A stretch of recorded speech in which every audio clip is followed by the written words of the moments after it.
pode não parecer, esse programa é feito de fatos apurados e noticiados jornalisticamente.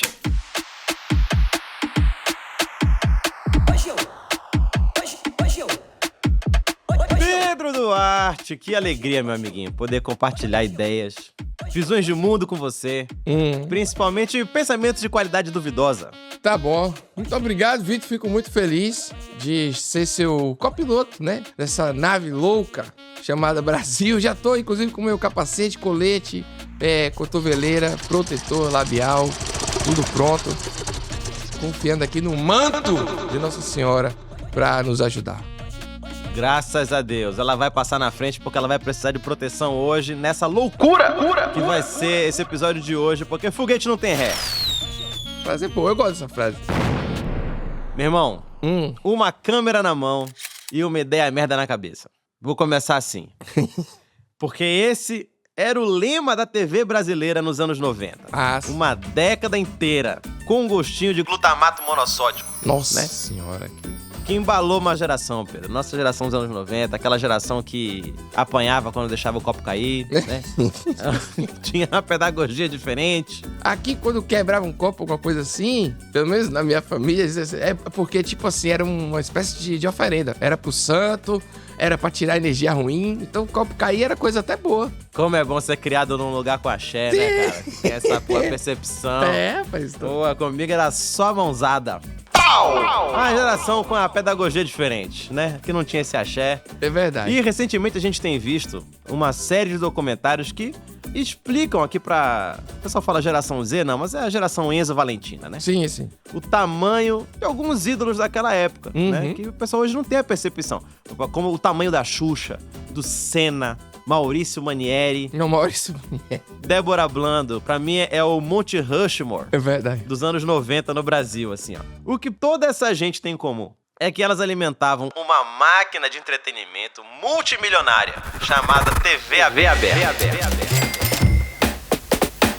Inclusive tem um filme aí do Silvio Santos com a história do sequestro. Tanta coisa pra contar da vida dele. Escolheram logo o sequestro. A gente vai ver Rodrigo Faro. O trailer é maravilhoso. Até o próprio Rodrigo Faro é basicamente um ser humano que foi criado no laboratório genético da TV dos anos 90. Verdade. Porque, inclusive, ele bombou no Gugu, né? Como integrante da boy band Dominó, que era a produtora do Gugu Liberato, que é o nosso tema do dia.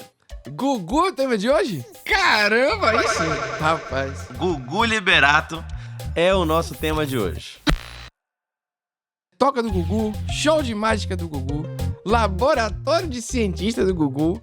Esses laboratórios tudo foram proibidos depois. Pô, meu irmão, eu tinha o soco do Gugu, eu tinha. Pô, soco. Que era uma mãozona de boia gigante. Procura na internet aí, galera. Soco do Gugu. Era um brinquedo muito errado, que incentivava eu e meu irmão a cair na porrada todo dia. A gente inflava porque a gente brigava muito, minha mãe comprou aqueles negócios. Então a gente ficava, era uma luva de boxe inflável gigante e tu ficava dando porrada na cabeça da criança, velho. Pau, pau! E a gente se dando soco, era lindo, era maravilhoso. Sem falar do dinheiro que entrava aí com a coxinha do Posto Graal. A internet conta que é dele, né? Só com a grana dessa coxinha dá pra montar mais 37 bandas com o Rodrigo Faro. Porra! Muito. O pessoal fala que era Grupo Rodoviário Alimentício Augusto Liberato. Isso. E era o Gzão ali do Gugu, a logo. Nossa senhora, velho. Esse negócio de brinquedo e coxinha de beira de estrada dá muito dinheiro, meu irmão. Dá, coxinha é bom demais. Mas o que realmente encheu o Gugu de grana foi uma guerra, Pedro. Aí me surpreendeu.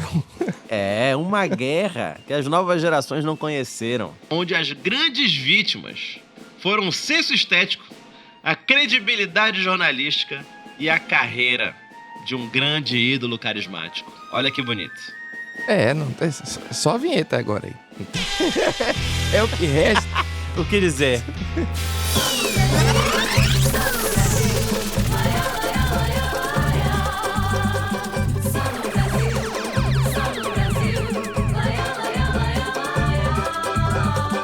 Então, meus amigos, aqui quem fala é Pedro Duarte.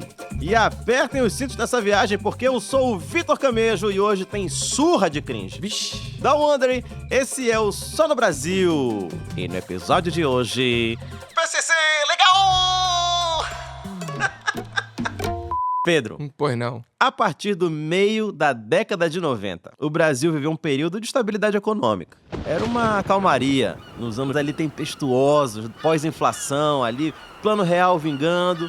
E nesse tempo de paz, várias indústrias se desenvolveram. Uma dessas indústrias foi a do entretenimento, mais especificamente a televisão brasileira.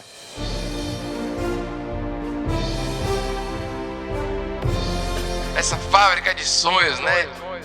Abatedouro de ética da humanidade. Cara. Um mundo antes do videocast. Sim. Antigamente, antes do videocast, a ética ia morrer na TV, galera. Não era nos nossos celulares. Verdade. Eles iam morrer na televisão. Nessa época, o brasileiro tá prosperando, dinheiro tá no bolso, real tá bom, dólar tá baixo. Então chega um monte de produto novo no mercado pra arrancar essa grana. Sim. Aí vem facas Guinzo, meias Vivarina, né? O Shoptime aí prosperando, medalhão persa aí vingando e vindo a todo vapor.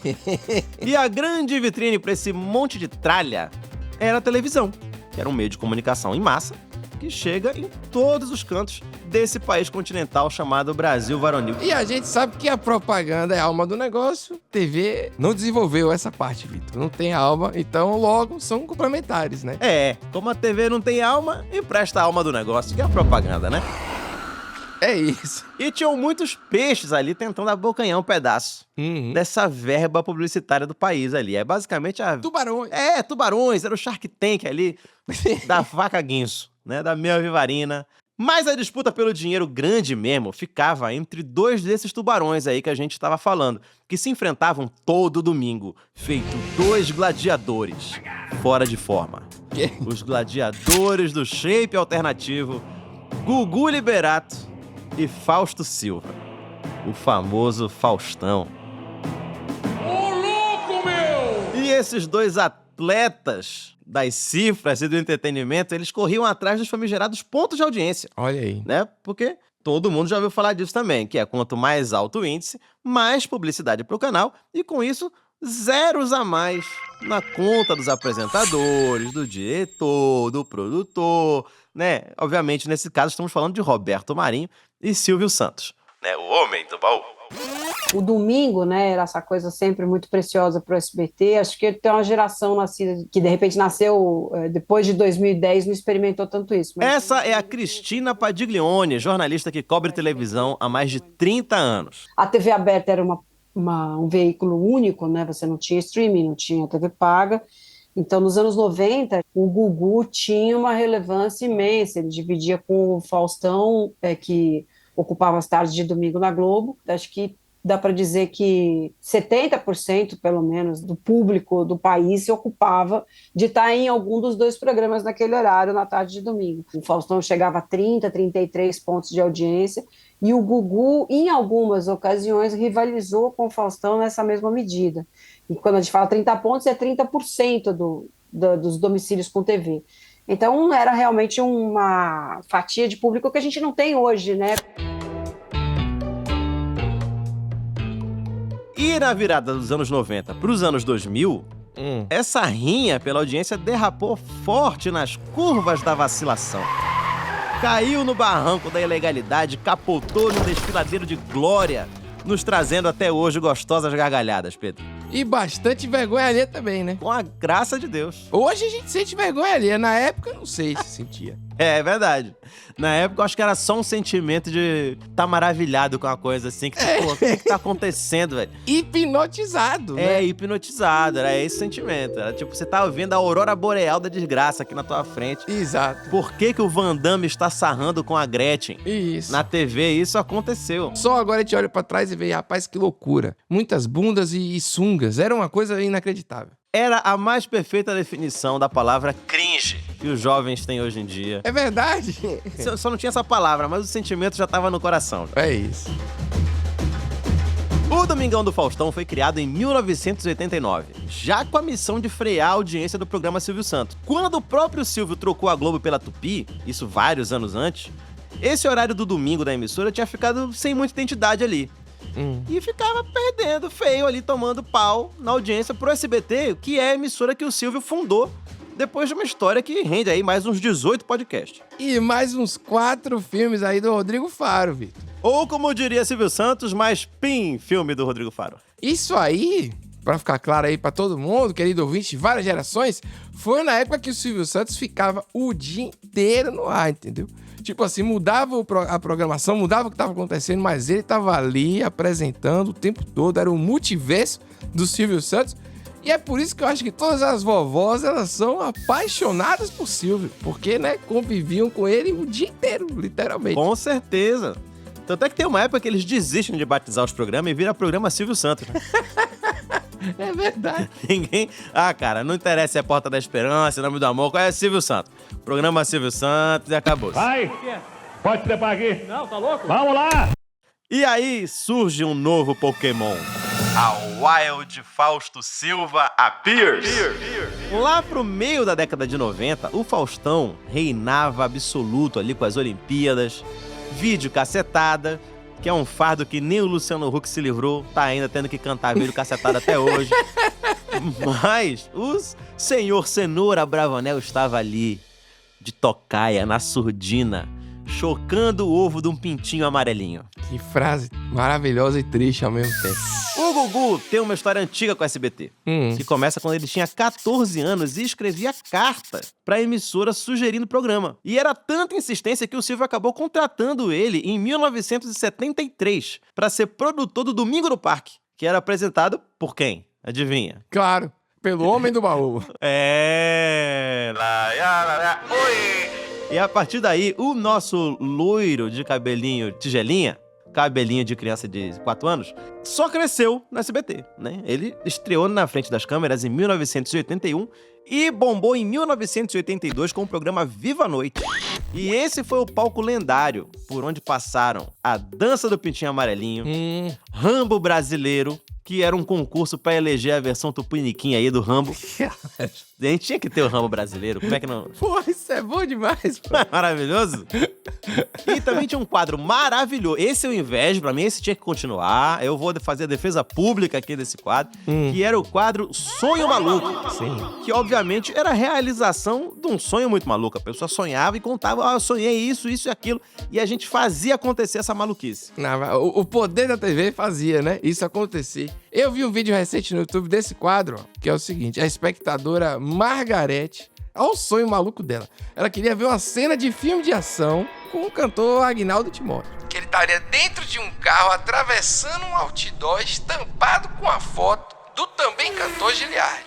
Deu pra entender? Pedro, quem não quer ver isso? Quem?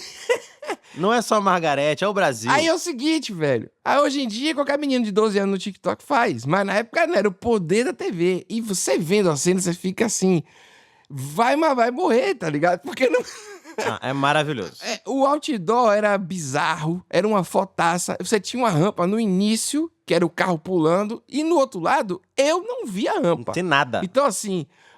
O carro caiu de cara no chão, assim, Agnaldo Timóteo se lascou todo, ele tava de um Opala vermelho, impressionante, saiu com o pronto-socorro pra fazer sutura debaixo do queixo, uma porrada no nariz, dente quebrado, foi... Ele deu com a mente no volante do Opala, porque a Margarete sonhou. Foi de maluco, né? Foi maluco, veio de maluco. Isso era a TV dos anos 90. Não, ele vai intrépido. Vai. Ele, vamos lá, eu vim aqui pra quê? É aquela frase, ele parece estar no filme dos anos 80. Maravilhoso. Ele realmente é incrível. Que momento. Ai, meu Deus! E a Aguinaldo, vamos lá dentro, pelo amor! Gente, machucou o nariz! Olha a merda que deu.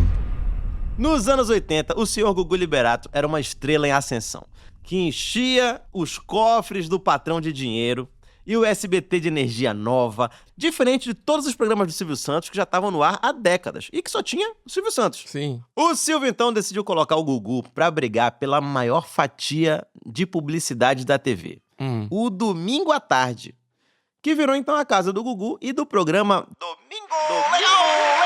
Aí sim. Estamos evoluindo, estamos chegando lá. Quando surgiu, o Domingo Legal era mais cedo e só brigava com o Domingão do Faustão entre 3h30 e 4h30 da tarde. Eu só sei, Pedro, que aí a disputa pelo Ibope foi virando uma novela entre esses dois programas.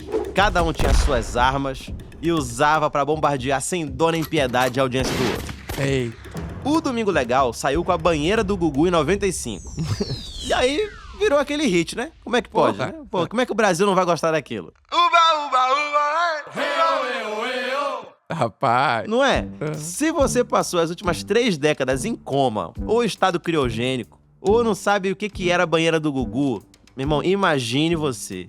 Uma banheira cheia d'água, com vários sabonetes mergulhados na espuma, um homem e uma mulher em trajes de banho disputavam para ver quem pegava mais sabonete. Nossa. E um tentava impedir o outro da maneira mais erótica e imprópria possível, lembrando que era no meio da tarde. E lembrando que os trajes não eram traje de banho. Era micro biquíni e tanga. Isso. Era isso. Isso. Era um negócio assim. Não, é um negócio que hoje em dia é pesado na farofa da GQ. Na praia as pessoas estão evitando. E com essa sofisticação narrativa toda, Absolute Cinema, o Faustão penava pra manter a audiência. Uma vez, o programa dele teve até um quadro em que atores comiam sushi servidos no corpo de uma modelo seminua. Era o sushi erótico do Faustão que tinha. E o nome era esse, meu, sushi erótico. Tudo isso por causa da banheira do Gugu, velho. Isso aí foi um ponto de não retorno na baixaria da TV no domingo. O Brasil nunca mais foi o mesmo depois desses quadros, né? A TV, ela moldou a nossa nação. Talvez ladeira abaixo. E não satisfeito com a brincadeira sensual ali nas tardes de domingo, o que a família brasileira quer, né? O que a família tá reunida no domingão ali, no dia do Senhor? Pô, a gente quer ver uma pessoa nua ali com um sushi Por mim, isso no corpo ali, é verdade? é uma comida muito boa. Por mim, sim. A parte não era nem a modelo, era a comida, né? Pô, sushi é caríssimo até hoje, cara.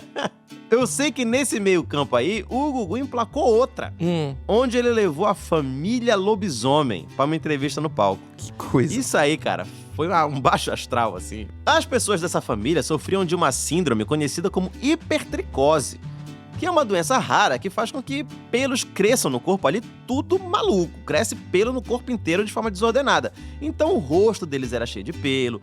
Então assim, era uma tática de luta por audiência que funcionava nas feiras da Idade Média. Por que não funcionaria na TV brasileira dos anos 90, não é mesmo? Esse é o pensamento.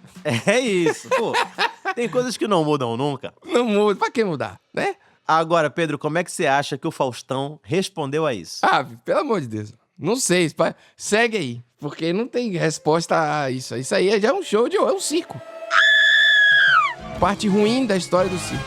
Vamos dizer assim. Circo nível do Pinóquio, né? Só existe uma maneira de responder a isso, Pedro. Sim, qual é? Latininho. Latininho? Latininho. O Faustão apelou pro Rafael, que era um adolescente que na época tinha 15 anos e imitava o latino. Só que ele também tinha uma síndrome rara, conhecida como síndrome de Sekel. O Rafael tinha só 87 centímetros de altura e vários problemas de saúde. Então imagina entrar do lado do Faustão, que tem 1,90. Meu Deus. E pra piorar, o quadro ainda tinha o grupo humorístico Café com Bobagem. Lembra do Café com Bobagem? Sim. Vivia no Faustão, dos anos 90. E o Café com Bobagem ficava fazendo piada com o Rafael. Oh, meu Deus. Por exemplo, o jovem foi chamado de ET de Varginha, entre outras coisas. E naquele dia, o Faustão cravou 30 pontos de audiência e levou o páreo. Se tiver que encarar o Mike Tyson nosso aqui, quer ver o negócio? Caçulinha, vem aqui. É tipo se o próprio Satanás, né, tivesse pensado num quadro pra televisão. Não tem outra maneira de descrever. Talvez tenha sido um pouco demais. E você vai gostar muito de saber que a presença do Rafael no programa levou o Faustão pro banco dos réus, meu amigo. Olha aí, rapaz. Tanto o apresentador quanto o diretor, que era o Carlos Manga, se retrataram em público. O Faustão disse na época, abre aspas, agora sabemos que devemos brigar por audiência, mas com qualidade, sem descer o nível, nem apelar. Agora, né? Precisamente às 7h58, galera. Aí sim. Não, nesse momento ele percebeu que... Ô, galera, agora que a gente humilhou essa criança aqui, doente aqui. Meu Deus. Dessa vez foi um pouco Rapaz. demais. Agora, o interessante é notar que, quando a Globo saía fora dessa propaganda padrão de qualidade, ela saía 1 milímetro e ela era muito, muito mais criticada do que o SBT. As pessoas tinham uma expectativa de encontrar aquilo no SBT, mas não tinham uma expectativa de encontrar aquilo na Globo. A Rede Globo teve que pagar uma indenização de R$1 milhão pro menino 5 anos depois. Mas a lição finalmente foi aprendida, certo? Claro que não! O pior ainda estava por vir, meu amigo. Que isso? É, moleque, calma que tem mais. Porque depois dessa zica, Pedro, a direção do Faustão entrou em contato com o SBT para negociar uma trégua. Sim. Um conjunto ali de princípios, né, para manter as coisas num nível aceitável, né? Mal sabem eles que, por exemplo, as convenções de Genebra já existiam. Né? Já existia. Os direitos humanos já eram uma coisa, né? Já tinha direito humano, né? Sim. Mas eles falam, ih, Cara, e se de pensar em algum conjunto de direitos e princípios que permitam com que as pessoas não sejam humilhadas, né, para entretenimento das outras?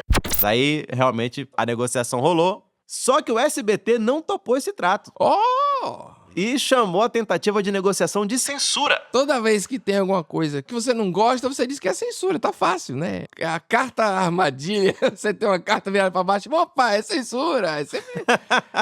Me surpreendeu. Eu achei que a trégua era bem-vinda, né, nesse momento, após humilhar uma criança e tal. E a partir daí, a briga pela audiência vai ficando cada vez mais pesada. Em 97, o Domingo Legal tava explodindo no Ibope. O Gugu deixava o grupo El Chan no palco o tempo todo, né? Cantando, sensualizando, né? E opinando sobre todo e qualquer quadro do programa, que durava a tarde inteira, porque quem não quer ver a opinião de compadre Washington sobre todos os assuntos? Realmente, mais uma vez, não precisava ter quadros e tudo mais. Era assim, bota essa galera aqui e fica aí. Só que nessa época, o único destaque e a única vitória do Faustão foi levar a Xuxa e o Luciano Zafir pro palco pra eles contarem durante horas pro Brasil que a Xuxa tava grávida da Sasha. E lançou em rede nacional esse trava-línguas maravilhoso que nos persegue até hoje. Xuxa, Sasha? Xuxa, Sasha. Xuxa. Eu acho que eu já errei aqui já. A Xuxa tá grávida da Sasha. É, velho. Era basicamente isso. Essa informação aí, Vitor, hoje em dia é um post no Instagram, né? E aí pronto. Dá o quê? 30 segundos de tela? É. Ai, mas olha o ultrassom na tela, mostra o ultrassom. Aí, por que é Sasha? Segundo Shakespeare. E aí, não sei, porque não faz sentido nenhum. A criança tava no útero ainda. Arquivo confidencial, galera! A criança no ultrassom ainda. Na barriga da mãe. Procurem no YouTube aí, porque eu não poderia me importar menos aí com essa situação toda. Mas dá uma olhada no YouTube lá e confere, porque vale a pena ver. Maneiro. E até o final da década foi isso. Brigas pelos temas mais esdrúxulos possíveis em rede nacional. Por exemplo, em 1998, um grande nome da dramaturgia da Globo foi baleado depois de uma tentativa de assalto. Né? Era o Gerson Brenner, um ator que ficou com grandes sequelas por conta da tragédia. E as emissoras, meu irmão, brigaram com unhas e dentes pelo direito de entrevistar com exclusividade a esposa do Gerson Brenner. E a Globo levou a melhor. Ah, que coisa... Não tem nada melhor, né, Vitor? Se quando seu marido tá entre a vida e a morte, do que você dar uma entrevista de 3 horas. É. E nessa mesma linha, o Domingo Legal se destacou na cobertura do caso do acidente dos Mamonas Assassinas. O programa ficou a tarde inteira esmiuçando o caso, sobrevoando o local do acidente, repórter na porta da casa das famílias, aquele circo midiático ali que só tinha palhaço triste. Nessa época, Vitor, teve o táxi do Gugu. Lembra disso? Eu amava esse Nossa senhora. Aquele quadro totalmente irreal, não porque era o Gugu usando os piores disfarces comprados na 25 de março, entendeu? Mas porque ele era o quê? Supostamente um taxista em São Paulo que não falava nenhum absurdo. E queria que a gente acreditasse nisso, claramente era armado. Não estamos aqui, Pedro, para questionar os meios, e sim os resultados. Tá bom. Porque os resultados é que chegamos no século XXI com uma vitória esmagadora do Domingo Legal diante do Domingão do Faustão. Olha aí. Maneiro. Pra você ter uma ideia, de junho de 2000 até dezembro de 2001, o Domingão do Faustão só ganhou 3 domingos. O Gugu Liberato liderou o ranking do Ibope em quase todos os outros 80 programas. Caramba. É, cara, foi uma surra, 80-3. Eu não tinha noção disso, não. Não tinha noção disso também. Até a pesquisa do episódio, a gente não sabia. O Gugu deitava em cima do Faustão.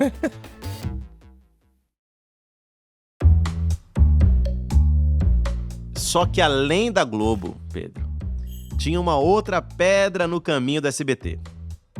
Porque ainda no ano 2000, o quadro da banheira do Gugu começou a ter problemas na justiça. Só que, quem diria, não é verdade? Poxa. Quem diria? Pra você ver. Só que, como os advogados também eram ensaboados, todo mundo conseguia safar o programa. Gostei da Então piada. era ali, ficava naquela dança. Uba, uba, uba, o juiz e o advogado ali tentando catar os sabonetes. Só que além disso, estava rolando uma campanha chamada Quem Financia a Baixaria é Contra a Cidadania, que era um jeito de pressionar os anunciantes a não botarem grana nos programas que estavam apelando. Ou seja, né? A população se uniu ali, vai onde dói, né? No bolso. E a gente fica achando que esse negócio é recente, com os Sleeping Giants agora, essas iniciativas de boicote. Não, isso aí sempre teve, desde que o mundo é mundo. Sim. E esse tipo de campanha gerava debate e chamava a atenção dos órgãos da justiça. No dia 15 de outubro de 2000, o quadro da banheira do Gugu foi proibido de ser exibido antes das 20 horas pela Justiça de Minas Gerais. A justiça brasileira interditou a banheira dos sabonetes de ouro do Pintinho Amarelinho. Agora imagina você o climão nos corredores do SBT. Todo mundo de sungatada. Nossa senhora, parabéns. Você é muito inteligente.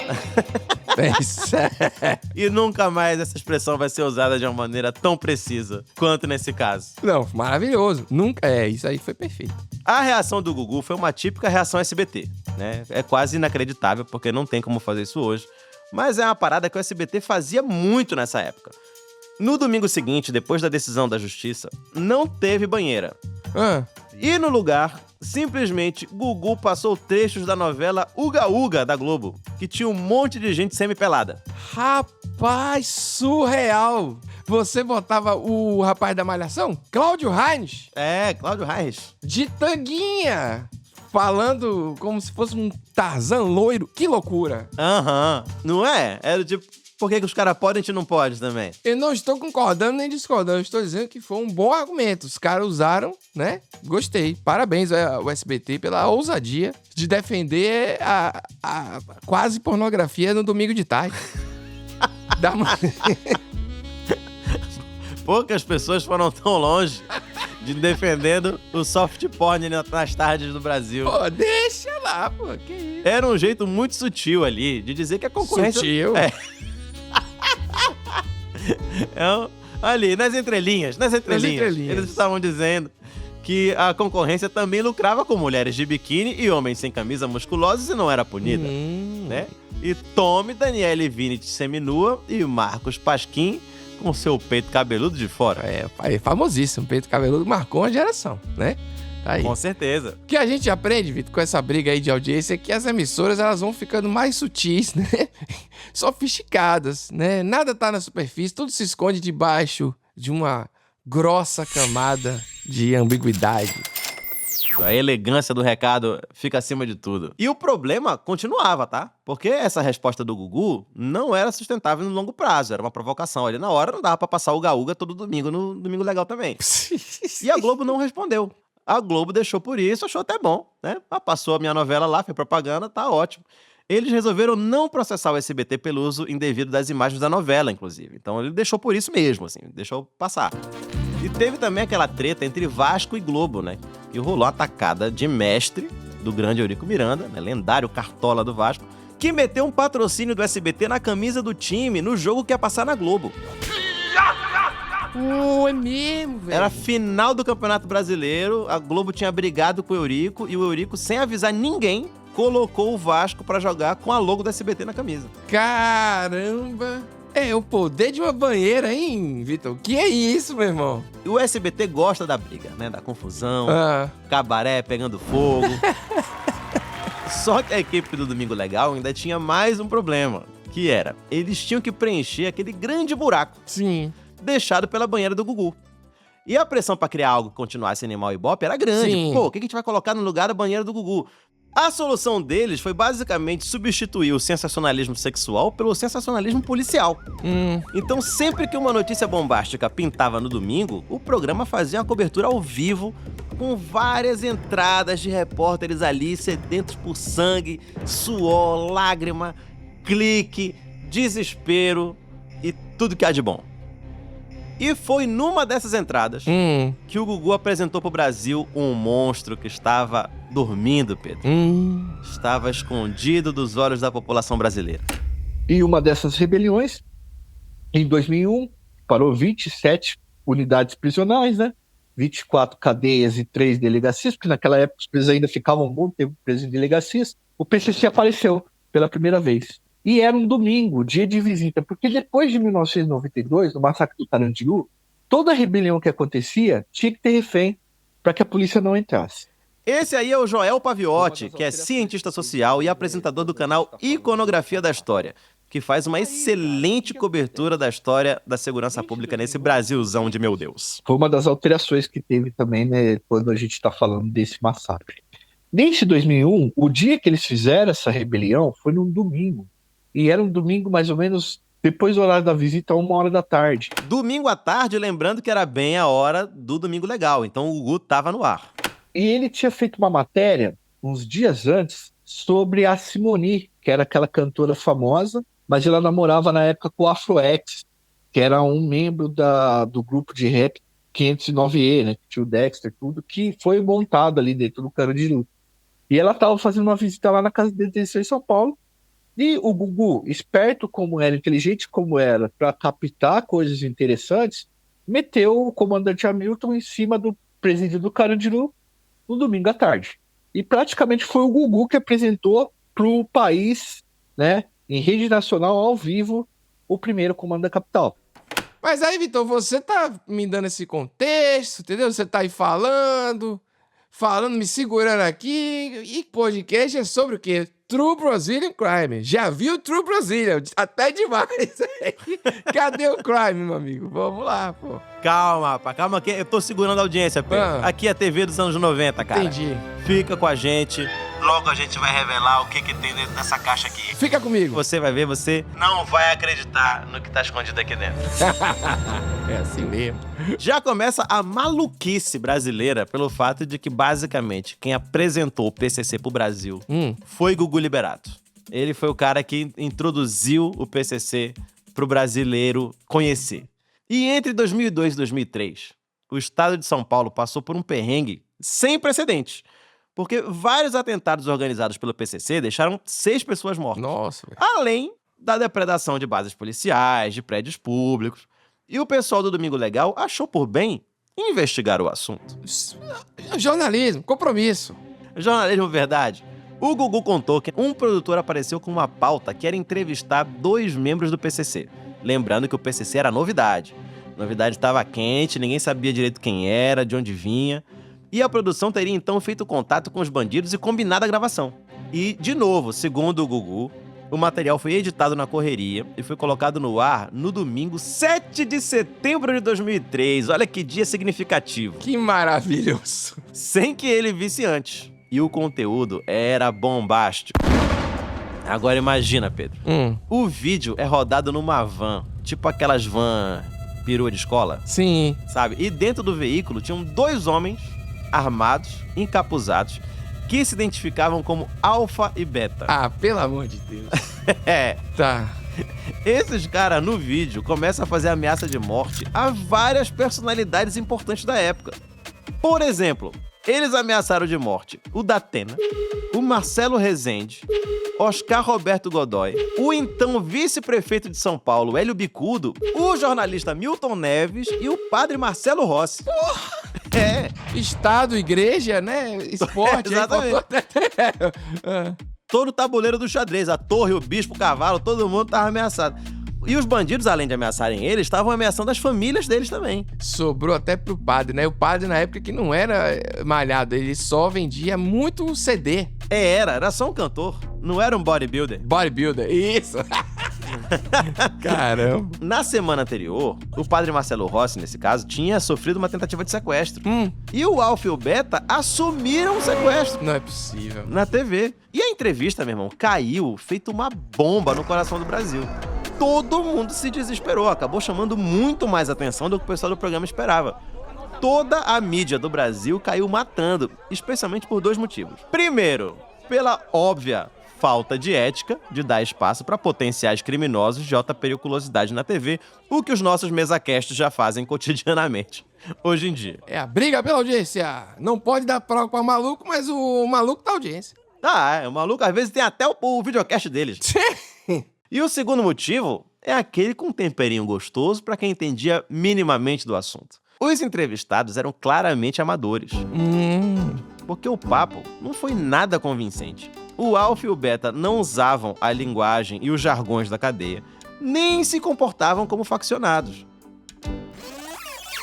No caso aí do jornalismo relacionado ao primeiro comando da capital, ele meio que entrou numa área que não era dele, que é a área desse jornalismo e que é o jornalismo de porta de cadeia, né? Que o cara tem as informações de quem vai matar quem pensou em matar quem pensou em tirar a vida de quem. E esses caras que faziam um jornalismo como esse, que era o Marcelo Rezende, o Datena, esses caras que são macaco velho nisso, eles sabiam de onde que vinham as fontes dessas informações. O Datena e o Marcelo Rezende ligavam para o Godofredo Bittencourt, que era chefe do DEIC, e as informações vinham do cara. E quando o Gugu foi apresentar aquele negócio lá, lógico que esses caras ligaram para os delegados, para os policiais e falaram, pô, qual que é essa conversa aí que os caras vão matar a gente e nós não estamos sabendo? Vocês não avisaram, pô? Mas não tem parceria? Os caras, não sabe de nada, a gente não sabe de nada e tal. Então as fontes tradicionais desse tipo de jornalismo, elas foram dispensadas, elas não foram consultadas e aí começaram a achar esquisito. Eu sei que a entrevista gerou uma reação imediata do Ministério Público, que abriu investigações. Eles assumiram a autoria de crime, meu irmão. Sabe o sequestro do padre Marcelo? Olha aqui, ó. E rapidamente a polícia descobriu que a conversa dos líderes do PCC na van era uma tremenda, gigantesca, absurda, surreal farsa. Pior que o táxi do Gugu. Era, assim, mentira. Os tais bandidos eram o Wagner Faustino da Silva, que fazia o Alfa. Já o Beta foi interpretado pelo grande Antônio Rodrigues da Silva. Segundo a matéria da Folha de São Paulo do dia 23 de setembro daquele mesmo ano, cada um deles recebeu o cachê de R$150 pra interpretar os caras. Que absurdo! O maior crime foi esse, pô. Que isso, cara? O Wagner e o Antônio disseram em depoimento pra polícia na época que eles receberam um roteiro do que eles deviam dizer, que tava tudo escrito em cartolina, fizeram a dália pros caras. E que um dos produtores ficava puto se eles não conseguissem seguir o roteiro.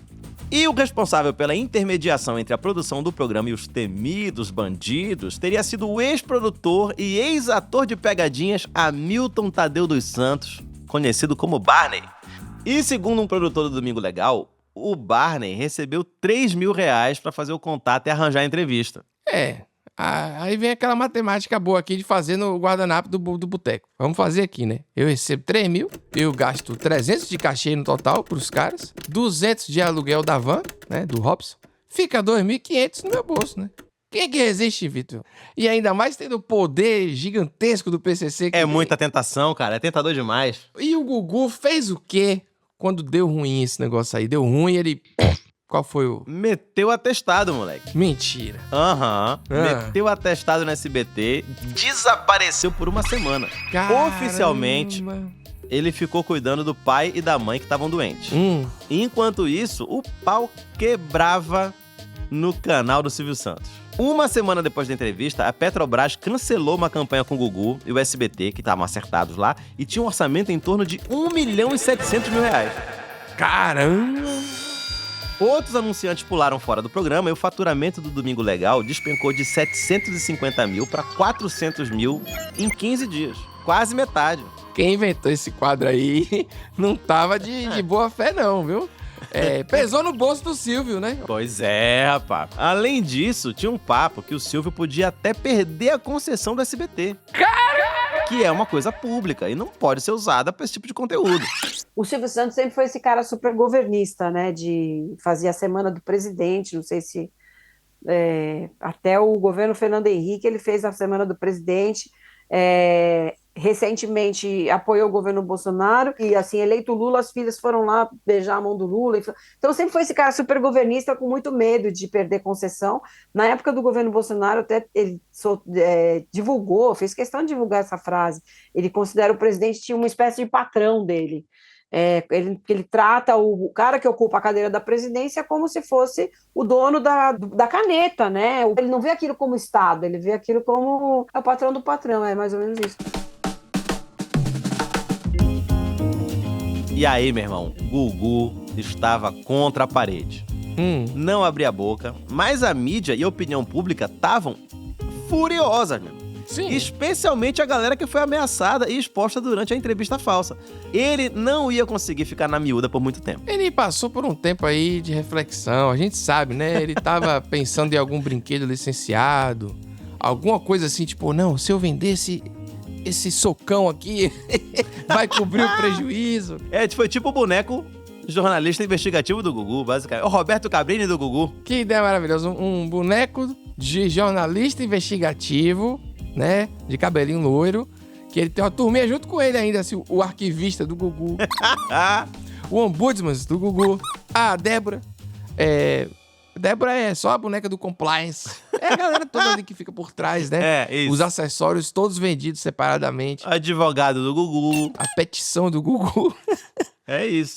E depois de uma semana que essa bomba do PCC estourou, o Gugu finalmente saiu da toca do Gugu. Em 2003, a média de Ibope do programa da Hebe era de mais ou menos 10 pontos. Na noite do dia 15 de setembro, o Ibope dela quase dobrou, meu amigo. Tudo porque o Gugu Liberato escolheu aquele palco pra estrear a Foi Mal, Tava Doidão, Tu. Clássico, né?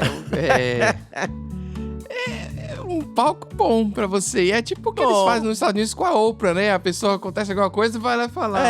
Exatamente. E aí deixa eu adivinhar aqui, ele disse que sobrou pra todo mundo. Quase todo mundo. Mas assim, jogou pra torcida, não assumiu de fato a culpa, mas aguentou bem. Ele foi no programa da Hebe contar o que aconteceu. E começou com os detalhes do problema de saúde do pai, que, tava me consumindo muito. E logo depois começou a falar da falsa entrevista. Coisas que ninguém sabia. Por exemplo, que o diretor tinha se demitido recentemente. O diretor do programa. Agora me explica como que organizava aquela zona ali chamada Domingo Legal, ao vivo e sem diretor. Mas aí às vezes é o empresário Del Chan que ficava ali atrás, pô, né? Meu irmão, tu vê que doido devia estar o Liminha pulando ali na plateia ali, animando a galera, sem diretor, sem ninguém. Ninguém pode dar uma instrução, uma explicação. E o Gugu fez questão de dizer que conferia todas as reportagens antes de ir pro ar. Mas, naquela semana... rapaz! Ele admitiu que não viu. Que é isso? E também ele assumiu a responsabilidade por não comunicar as vítimas das ameaças. E repetiu que só viu a reportagem na hora que ela foi pro ar. Que é isso? Mas ele foi mais do que eu esperava. Né? Assim. Então. Tá bom. E tomou umas duras da Hebe, caladinho. Tomou dura da Hebe. A Hebe até chora no programa e fala, posso te dar um conselho de mãe? Essa guerra da audiência não vale a pena. Para com isso. Você tomar um coió de Hebe Camargo... Caramba! Não lembrava disso não, velho. E eis que, de repente, o programa da Hebe Camargo é interrompido e colocam o Datena ao vivo pra conversar com ela e com o Gugu. Pra fazer um grande perdão, ali, a conciliação. Nossa. E colocar tudo em pratos limpos. Eu estou sem palavras. É tudo muito cringe. A palavra é essa. Cringe demais. É aquele clima cremoso, viu? De tão tenso que tá. Não, eu vou te falar também, viu? Que isso aí é uma papagaiada. Porque assim, o Datena perdoou, mas foi um crime muito pior do que isso, pô. Não, entendeu? Não tem... Eu tenho um perdão do Datena, pelo menos. Se o padre Marcelo Rossi tivesse aparecido pra perdoar, o crime ainda tava lá, pô. Entendeu? Não é assim que... O padre aqui é o cara que é responsável por perdoar o pecado dos outros. Não apareceu. E o Datena, que é aquele lorde, né, que a gente tá vendo aqui nas entrevistas, nos debates, né? Ele tinha sido um dos que pegaram mais pesado com o Gugu logo depois da fraude pro ar. O que é meio lógico, já que ele e a família foram colocados numa posição péssima na entrevista. E o Gugu deu sorte que o Datena não tinha nenhuma cadeira na mão ali e nem dava pra enviar ela por fax pra acertar o Gugu lá no estúdio. Porque a gente já sabe que quando mexe com a família do homem, ele fica nervoso. Na época o Datena disse no ar, né, no meio do programa policial que ele comandava na Band, Silvio Santos, pra botar um jornalismo rasteiro desse no programa do Gugu, não vale a pena ter jornalismo mesmo. Eita! Porra, quando o Datena reclamou que você foi sensacionalista demais. Realmente. Sucesso.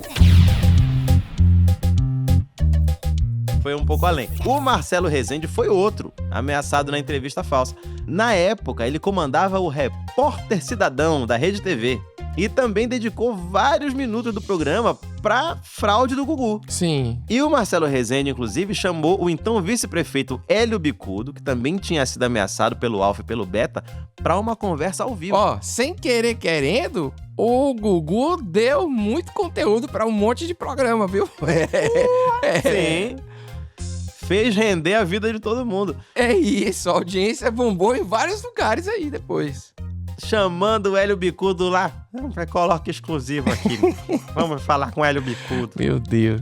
A opinião do Bicudo, inclusive, era de que o programa do Gugu fazia, abre aspas, Tudo por audiência, um sensacionalismo barato. Uma hora coloca a mulher de bunda de fora, outra hora fica um monte de gente siliconada rebolando. fecha aspas. Tá certo. Então, cara, o Hélio Bicudo ele tem um histórico muito grande de militância dentro das cadeias, né? Então o Hélio Bicudo ele era bastante conhecido pela luta que ele tinha em prol dos direitos humanos. Enfim, ele militou muito tempo contra os esquadrões da morte da época da ditadura militar. Ele era um coroa que tinha coragem mesmo de meter o louco. E aí eu acredito que eles devem ter citado o Hélio Bicudo exatamente por não serem preparados para o que eles estavam fazendo, entendeu, velho? E como no Brasil é tudo interligado, Hélio Bicudo, anos depois, assinaria o impeachment de Dilma Rousseff. Olha isso. Não é? Que doideira? Tudo começou com o Gugu, chegamos no impeachment. O Gugu chegou a entrar ao vivo e aguentar a porradaria verbal do Marcelo Rezende por mais de 40 minutos no telefone. Nossa Senhora. De alguém que tava tentando usar sensacionalismo pra ganhar audiência, o Gugu acabou virando a atração da Rede TV. Mas tá vendo? Foi isso que eu falei. O mundo dá volta, meu Isso amor. aí foi a doideira. Depois dessa via sacra, em programa de TV e rádio, pedindo desculpa. Saiu, galera, me perdoa, eu tava muito louco. Meu pai tava doente. Né? O Gugu recebeu aquele convite especial pra depor na polícia. Finalmente. Chegamos no crime, Pedro. Tá bom de crime pra você? Chegou.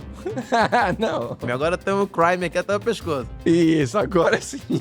E segundo o delegado do DEIC, Abraço aí pro pessoal do Dake. o delegado do DEIC, então, que era Alberto Pereira Mateus, o apresentador admitiu que pediu para a produção do programa a reportagem sobre as ameaças do PCC ao padre Marcelo. Mas ele manteve até o final a história de que não tinha visto o conteúdo da entrevista até ela ir pro ar. Meu amigo, a fake news, ela tá no sangue brasileiro, né? A gente já sabe que tá aí. E aí, esse momento foi talvez um momento canônico, Vitor. Você não acha? Sim, com certeza. A ponta do iceberg que viria nos anos seguintes. E assim como foi nesse caso aí, inicial, toda vez que se fala em fake news, só sobra pra peixe pequeno, né? Os grandes sempre se safam. Então, tá tudo certo, tá tudo normal. O roteiro já tava traçado. É isso, não tem nem como. É que nem quando surgiu o termo fake news. Quando fala, porque fake news é uma coisa que às vezes a notícia que não é verdade, o brasileiro olhou e falou, é isso? Ah, tá, isso aqui a gente já sabe já. Oxi. Aqui já é normal. É uma tradição brasileira, fundamental pra gente. É que nem a alegria de viver, o molejo, o drible, a pedalada, o restaurante por quilo, o barulho de maquita, barulho de Kombi. Tudo isso que faz o Brasil ser brasileiro. Só no Brasil, só no Brasil. Ao todo, meu amigo, foram 5 pessoas indiciadas por apologia ao crime nessa palhaçada. O produtor Hamilton Tadeu dos Santos, o Barney. Sim. Wagner Faustino da Silva, que era o Alfa. Antônio Rodrigues da Silva, o Beta. O repórter Wagner Mafezoli e o produtor Rogério Casagrande. O Barney, inclusive, disse pra polícia que não participou das gravações, mas deu uma arma pra produção. Não, realmente. Pô, isso me acertou demais, não. Não vi nada demais assim, mas a arma eu dei a arma. Eu fiz aqui a direção de arte, eu não tava muito envolvido. Seu Barney, seu participou da gravação? Não, só dei a arma. Só dei essa arma. Pelo amor de Deus. Só o advogado do Barney botando a mão na cabeça. Pô. Desesperado. Agora, essa aqui é a parte boa, Pedro. Se liga. Durante os depoimentos no DEIC, todos os envolvidos foram alertados que podiam sofrer retaliações reais do PCC. Porque, segundo a polícia, grampos telefônicos reais mostraram que a cúpula do PCC realmente ficou putíssima da vida com a falsa entrevista. Especialmente porque a facção tinha opiniões positivas sobre o ex-vice-prefeito, que era militante dos direitos humanos e tinha um histórico nas questões carcerárias. Rapaz, além de ameaçar geral e dizer que era do PCC, ainda ameaçou a pessoa errada.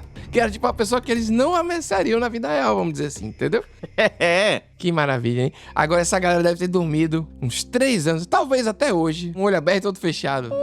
Não é não? Tá maluco. Todo São João não sabendo se era fogo ou se era tiro. É uma loucura, Vai ser desespero. A cueca vivendo freada. Oh, Deus te livre. E a verdade mesmo é que a vida do Gugu e do próprio Domingo Legal nunca mais foi a mesma. A história só acabou mesmo pro Gugu em 2005, quando ele pagou 750 mil reais para instituições de caridade que o Ministério Público escolheu. E ele continuou no comando do Domingo Legal até 2009, quando saiu do SBT para ir pra Record. Caramba, Vitor, me surpreendeu, porque o cara era apaixonado pelo SBT, né? Desde criança e tal. Sim. Mandando coisa e eles, no final das contas, acabou indo pra Record, né? É, cara, é tipo ir pra muralha no Game of Thrones, assim, sabe? Ele foi pra muralha. Divórcio, cara. Cara, é um divórcio. É um negócio. É o exílio, ele se exilou ali na Record. E aí, nessa brincadeira, o Celso Portiolli assumiu o Domingo Legal. E ainda tem Domingo Legal? Fiquei surpreso também, mas tem. Com o mesmo nome? Ah, não acho certo, não. De repente tinha que se chamar só Domingo. Domingo médio, Domingo... Domingo ok, né? Em 2016, quase rolou um cancelamento. Por baixa audiência, mas ali aos trancos e barrancos, o Domingo Legal sobreviveu. Naquela altura, o programa era transmitido de 1 às 3 da tarde, ou seja, só 2 horinhas. Sim. Né? Em comparação à época do Gugu, quando o Gugu deitava, ganhava de lavada do Faustão, que ficava a tarde inteira, é pouco. Sim. É só 2 horinhas de Celso Portiolli pra dar um ei. Aqui, ó. É um futebolzinho, né? Uma coisa rápida. Só que anos depois, o Celso Portiolli foi se firmando e o programa foi ficando longo de novo. E aí o Celso Portiolli começou a trazer outros quadros mais antigos, como Passo Repassa. Né? Então hoje o Domingo Legal dura a tarde inteira de novo. Sim. Mas a audiência é só uma fração do que era naquela época. Ele vira um divisor de águas nessa coisa do tudo pela audiência, naquele contexto, e vira um divisor de águas na carreira do próprio Gugu, que jamais voltaria a ter eu não vou dizer a respeitabilidade que ele tinha, porque ele nesse papel sofria, evidentemente, muitas críticas, mas existia a percepção de que ele era um grande comunicador, de que ele, com um conteúdo mais adequado, poderia crescer, evoluir. Ele passou um período enorme sem dar entrevista, com receio de ser questionado sobre isso, e acabou depois, mesmo quando ele vai para a Record, ele não consegue transferir esse público para a Record. Essa história deixou um ranço muito ruim na trajetória dele. Apesar de todos os absurdos, né? Ninguém se sustenta na televisão se não tiver um certo carisma também, Vitor. Então...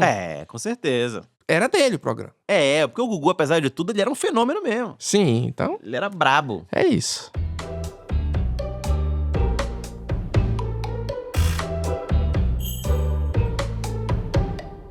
Em 21 de novembro de 2019, o Gugu morre depois de sofrer um acidente doméstico em Orlando, nos Estados Unidos. E aí voltou a ser pauta de vários programas sensacionalistas por causa do lance da herança, né? A herança bilionária do Gugu. O Gugu sempre jurou de pés juntos que não sabia do conteúdo da matéria do PCC. Muitas pessoas consultadas em on e em off para esse episódio dizem que é muito difícil que ele de fato não soubesse do conteúdo, porque ele controlava tudo que ia pro ar. Então fica aquela dúvida eterna na nossa cabeça. Será que Gugu sabia do conteúdo ou não? Capitu traiu o Bentinho? Exatamente. Vai ficar mais uma questão pro Brasil, né? Vou ser o advogado do diabo aqui, pode ser? Vai. O cara tava com o pai e a mãe doentes, né? Tava sob pressão. Pode ser que ele realmente tenha deixado alguém assim no controle, entendeu? Pode ser. Terceirizou ali o negócio.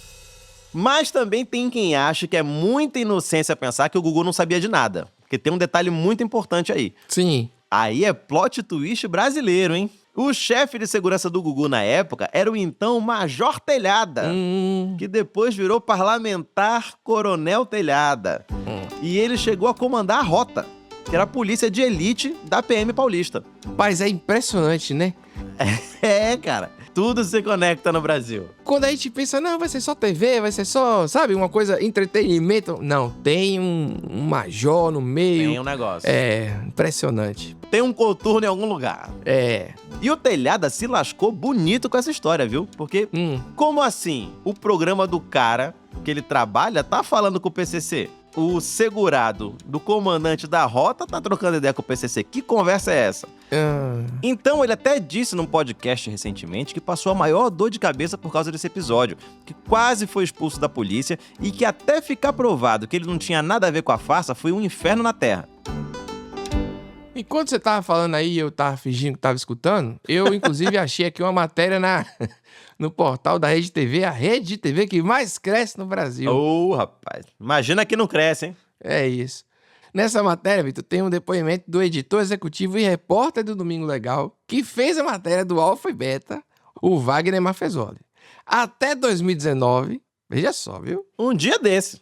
Ele dizia que a entrevista não era forjada e que o período depois desse bololô todo foi o pior da vida dele, que ele teve um infarte, que colocou 3 pontos de safena e teve que andar com segurança porque o PCC ameaçou ele e tal.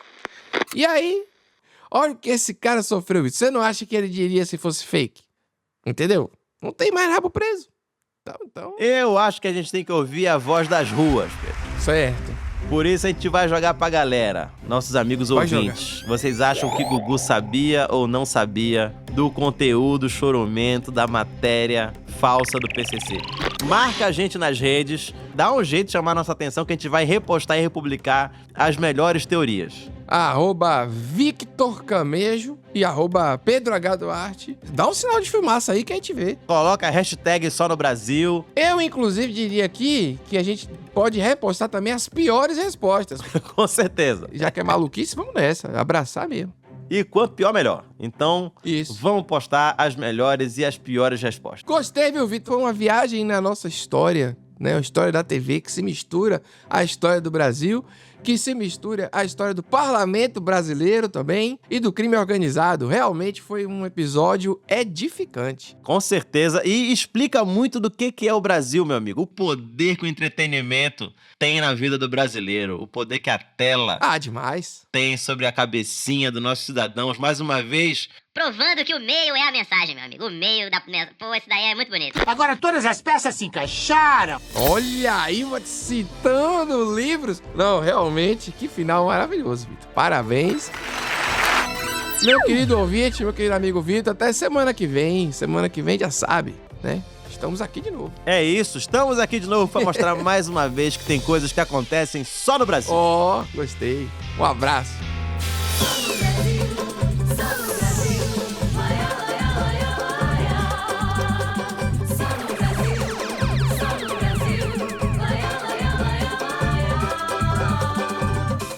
Só no Brasil é um podcast da Wondery com produção da Pipoca Sound e apresentado por Pedro Duarte e Vitor Camejo. A direção é do Afonso Capelaro. A finalização de roteiro é do Afonso Capelaro, com comentários meus e do Pedro Duarte. O roteiro é do Daniel Castro. A pesquisa é da Sara Stopazoli. A edição de som é feita pela Betina Calmon e Eduardo Keller. A música original, desenho de som e mixagem são da Betina Calmon, do João Jabassi e do Luiz Rodrigues. As artes são feitas pelo Luiz Rondinelli. A checagem é da Thaís Mandarino, o clearance é do CQSFV Advogados. Esse episódio teve a participação da jornalista especialista em televisão Cristina Padiglione e do cientista social Joel Paviotti. Pela Wondery, a produção executiva é de Fábio Silveira, Jéssica Redburn e Marshall Louie. A produtora associada é Giovanna Romano Sanches.